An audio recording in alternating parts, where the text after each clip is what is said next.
How you going, guys? This is episode 4 now, and we're thinking of mixing it up a bit. So we're gonna pretty much talk about our culinary adventures and you know mistakes, And misadventures. misadventures on the menu basically, and maybe some bit of some travel notes, etc., and things to learn by, I guess, and don't follow in our footsteps and some grave mistakes you can make. But We were being the Dillon brain trust during the week, and we were thinking not everyone out there has seen as many Cornball movies as we have, unless you're like the dungeon master of Blockbuster. the Warhammer Lord Miranda, yeah. Look, mother, a month and it's an orc. Well done, Jimmy. Well done. Oh, Jimmy, you've puffed too much of that fake turf. If your father was here to see this. I have no son. Yeah. But I'm a warrior in some circles, father.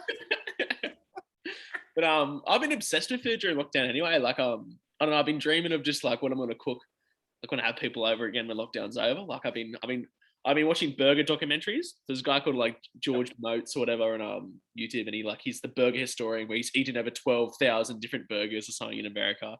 And like he's not even fat though. He looks like Warren Zevon from like Werewolves in London. Yeah, but, right. But he's so into it. He loves his burgers. But yeah, so I've been trying to get some tips off him. And I think I went a bit too far today with my burger technology. I made a French onion soup and tried to like make it into like French onion gravy, and then you fry the patty onto the French onion gravy. But it basically just tasted like a boiled onion patty. It's very oniony. I smell like onion. It's oniony. Yeah, so when I saw your Insta stories of that burger concoction, I was just like, what's he doing? Is he going to make it like a pie floater, and you're just going to make the entire burger and then go into a soup? And then be like, this is it. It was so rich, man. It was good, but yeah. And I got like at least 3 liters of onion soup in the fridge. You're gonna be a galaxy of farts for the next week. That's why I didn't have any dark beers today or Guinness. So I was thinking I don't want to overdo it because I will literally be like sludge pouring out of me like the swamp of sorrows. Yeah.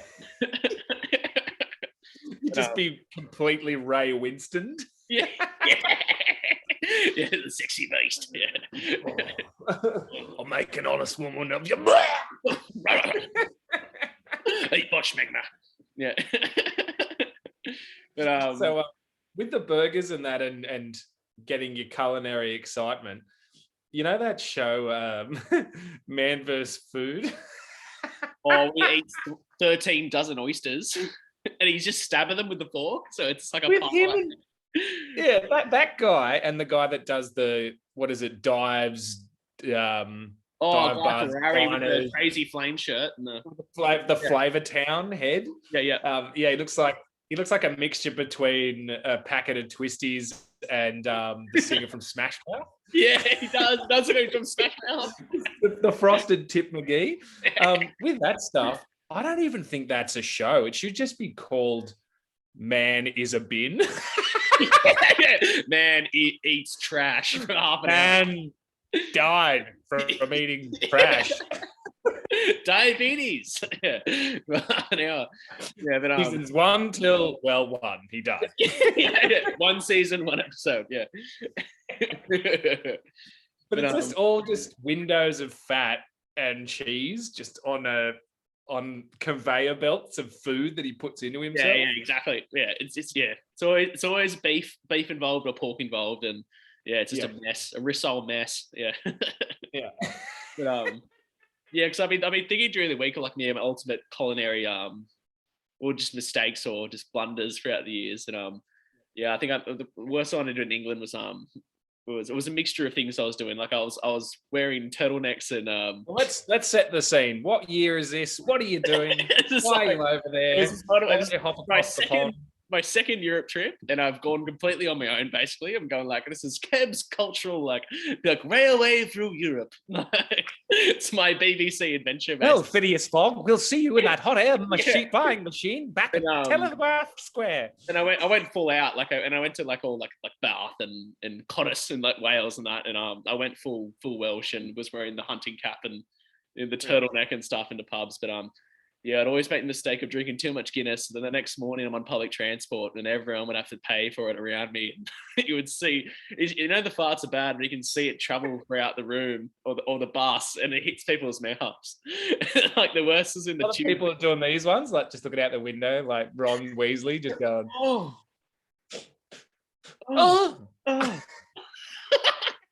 So yeah, it happened to be in the tube in London. It was the worst spot in the world. You'd probably do it, so packed. And there was this slightly flamboyant man in front of me and talking to like his lady friend or whatever. And he was like pretty much right in my face, and I dropped this fart and it was silent, thank God. But then I saw it hit his nose. He looks to the person who's with him and he goes, "That is just foul." Okay, he's like, who could be that foul? And I'm just trying not to laugh, and I go, "Yeah, really gross, eh? Who did that?" That's feral, bro. Yeah.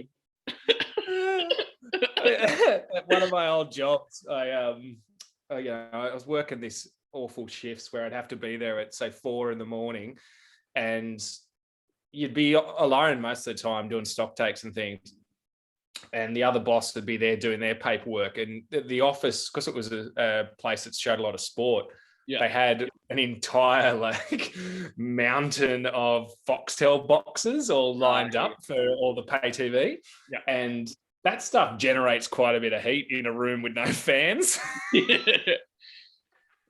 So it's just a slow swelter box of all these power cords sticking out of the wall. And I've had like 3 coffees to keep myself awake.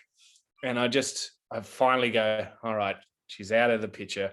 She's gone downstairs to get her lunch or whatever. I'll be fine just to ferment in my own sorrows. So I just did this little fart crept out, and it was absolutely ghastly. And she was a vegetarian at the time. She forgot her keys, so she'd come straight back. And I just went, oh! Like quietly, like typing on, like extra productive. Too busy to fart. Too busy to fart on company time. I couldn't possibly be me. Bye. Sell. Don't fart. Don't fart. Have you never farted at work? Promotion. Yeah.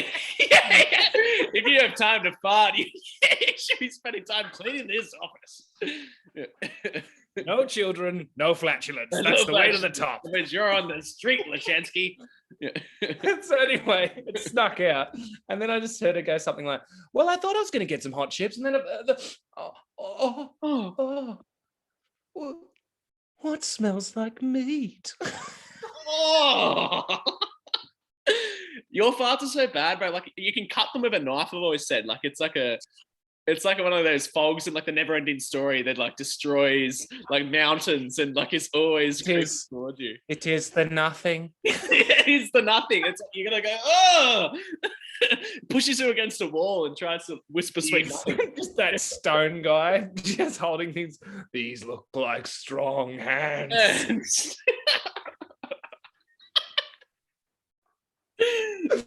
So what's the number one meal that you've ordered on a date when you try to impress someone and you've just completely ruined it? Oh, like when I was the ones where you just go, oh, it's really good. Yeah, there's a few I've botched. In the early days when I was like a teenager, like in high school, no money. I remember for some reason I went to Subway and we got food before a movie. And Subway's, if you get like a pizza sub or something, it's a mess. And so you have like sauce all there. And I didn't wipe up properly. And I realized when I got home, there was still orange like on my mouth like that. So I would have been sitting next to it in a movie for 2 hours. Like out of a bin bag tomato Nepalese sauce that they use. Filthy Napolitana stuff. In like the meatball sub. Yeah. So I've had that, and she's and like, it's why didn't she kiss like me? fluoro orange. Yeah, why didn't you kiss me, bro? Get home, you go, looked like a pizza whore. Yeah. And then the second one Mum is in the kitchen. How was your date, Jacob? yeah, it's disaster. Did you get a smooch from the young girl? No. No.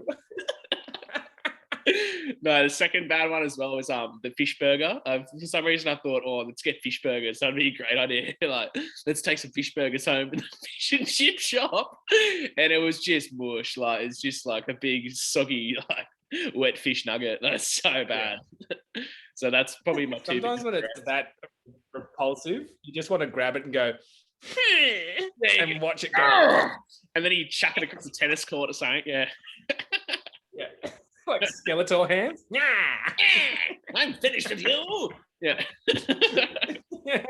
You burgerless boob. When I was about I would have been 18 or so, and there was this place called I think it was Thai-rific or Wokstar, one of the two. I think it was Wokstar back in the day. Thai restaurant. Yeah, back in the day, Shiretown.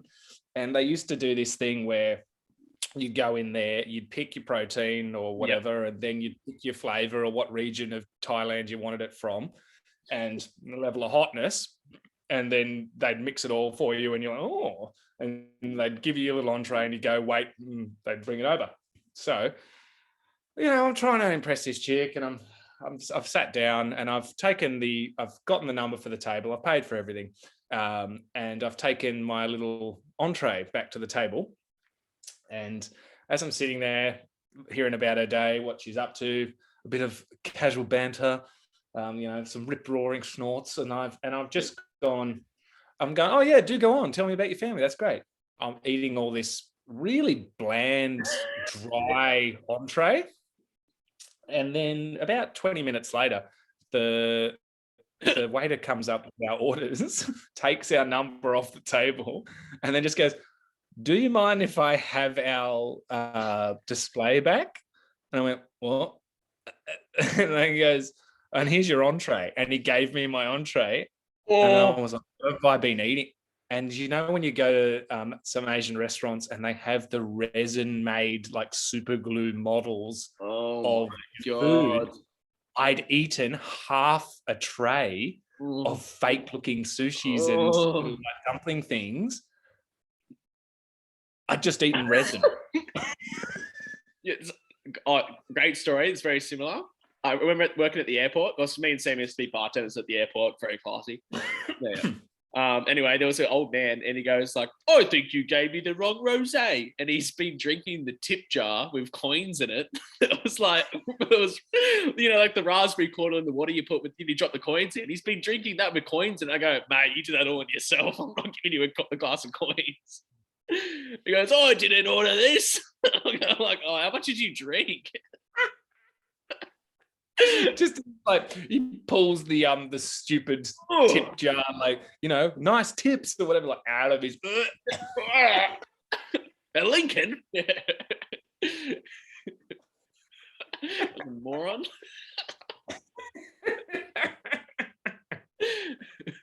What's one of the most memorable meals you've ever had? Oh, like best meals I've ever had. Yeah. Oh, well, probably when I was overseas. I remember it was my first time I've had what do you call it?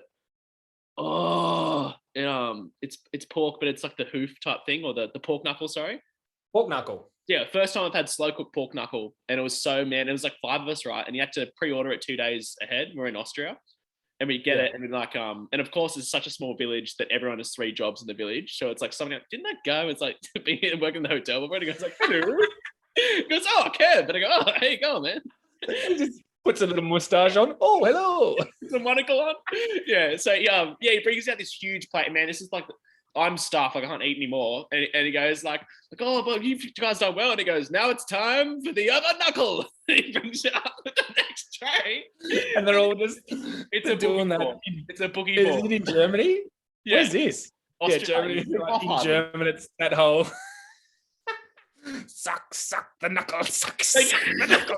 they're like that though. Like they go, you can't miss tonight. It says the lumberjacks coming tonight, and they come in with chainsaws and they chop up wood in the middle of the restaurant. And you go, what the fuck is going on here? And everyone's going, No need to order an Uber. We fashion you one. And that's like planing wood. 1 second, 1 Uber second. Yeah, Coming Uber up. Won't be long. Meanwhile, yeah, my son, he has wooden legs. Yeah. And there was the best thing about this village as well is they had this song that came from the village called like "Let's Go to Skiing," and it played every 20 minutes, and and everyone in the village knew the words because "Let's go to skiing." And they were singing that, and after 3 days, everyone's like, "Is this all they listen to all winter?" Like they're obsessed.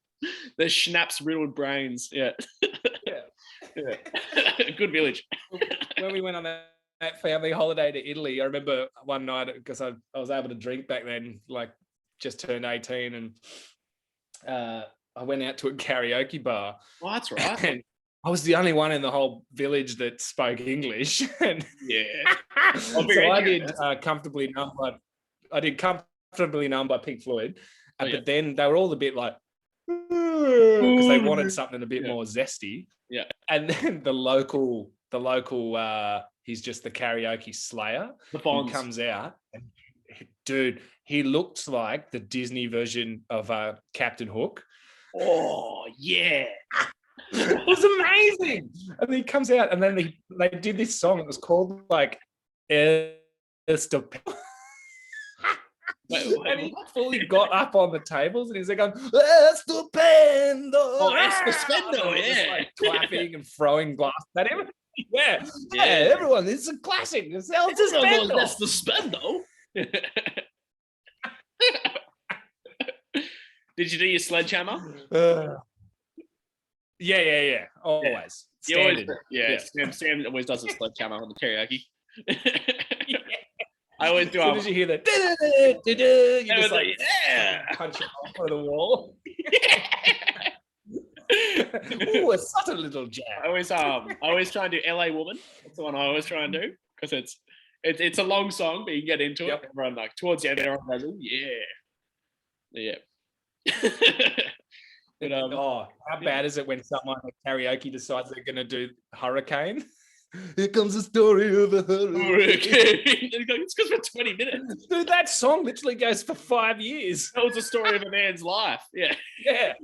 In real time. You just going, they're trying to close the pub and you go like, fuck. It's like that valley where you stay young as long as you're in the valley and then you leave and you become 150. How long was I there? You still love me now. Yeah, what is it like? The Oscar Wilde thing where it's Dorian Gray or something like the picture keeps you young. Yeah, as long as he plays the riff, he's never aging. Yeah, as soon as the song ends, he dies. He's got yeah. Oh.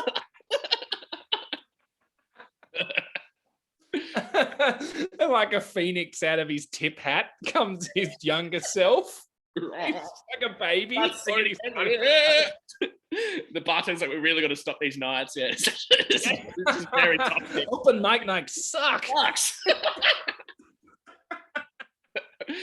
Oh man, they were trying to do open mic nights at Caramel Pub for a bit before lockdown. Ooh, it wasn't good. It wasn't good quality because it'd be like there'd be two people that were the friends of the comedian watching, and the rest of us just trying to play pool, which we do like every week.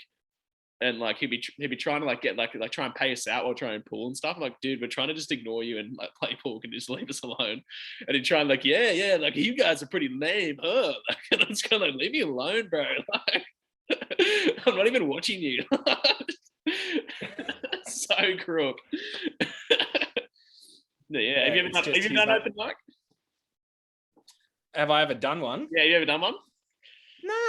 Nah, I've done like band comps when I was a teenager. Yeah, that's different. That's different. No, I've never done stand-up stuff. I've like about as much as that I've ever done would be maybe say speeches at someone's wedding or someone's 21st or someone's 30th, and that you sort of script it out. But no, I've never done any open mic. I don't think I can cop it. No.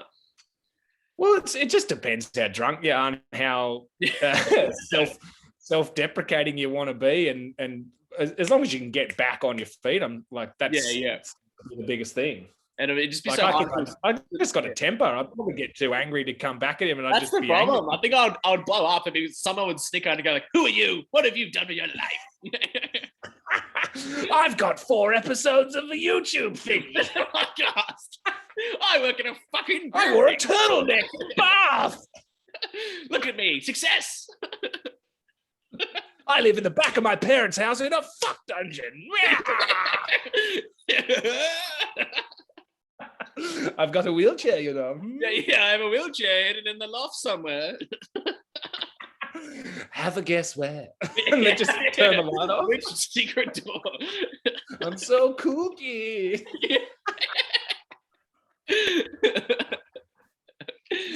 Well, that's it.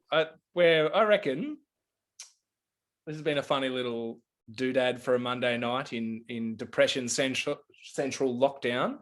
How about we just call it there? End on a high note. I'm happy with that. That's cool. Yeah. And then we can now fart in peace. Yeah. Until next time, guys. Enjoy your farts and don't eat any Subway on first dates, please. Have some class. Alrighty. Hooroo. Well.